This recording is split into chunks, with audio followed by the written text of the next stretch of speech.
शिवनारायण शिवनारायण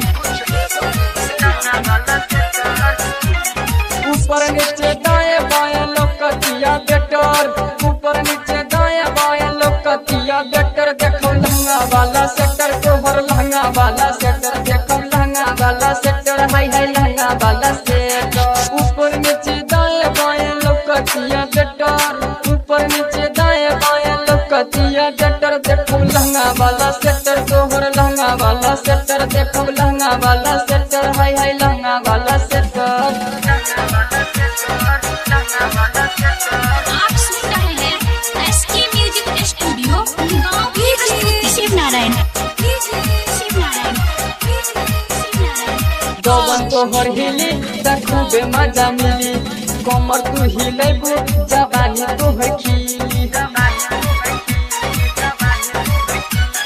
जवन तोहर हिली खूबे मजा मिली कमर तू हिलेबू जवानी तोहर खिली हई हमके हाथी छौरा लिखे जे तू लेटर हई हमके हाथी छौरा लिखे जे तू लेटर उठी लहंगा वाला सेटर तोहर लहंगा वाला सेटर उठी लहंगा वाला सेटर हाय हाय लहंगा वाला सेटर।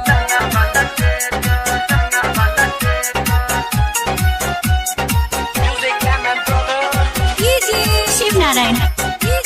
शिवनारायण ढोरी देखी तोहर भइल पानी पागल आवत नइखे निमिया राती भोर रही जागल ढोरी देखी तोहर भइल पानी पागल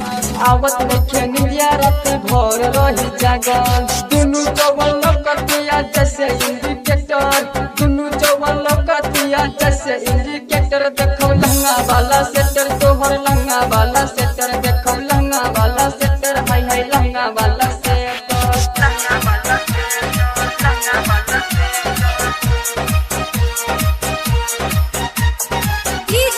शिवनारायण शिवनारायण विकास प्रेमी गायक के भइल बुरा हाल महतो जय जिके बिगड़ल चाल ए सुनती हो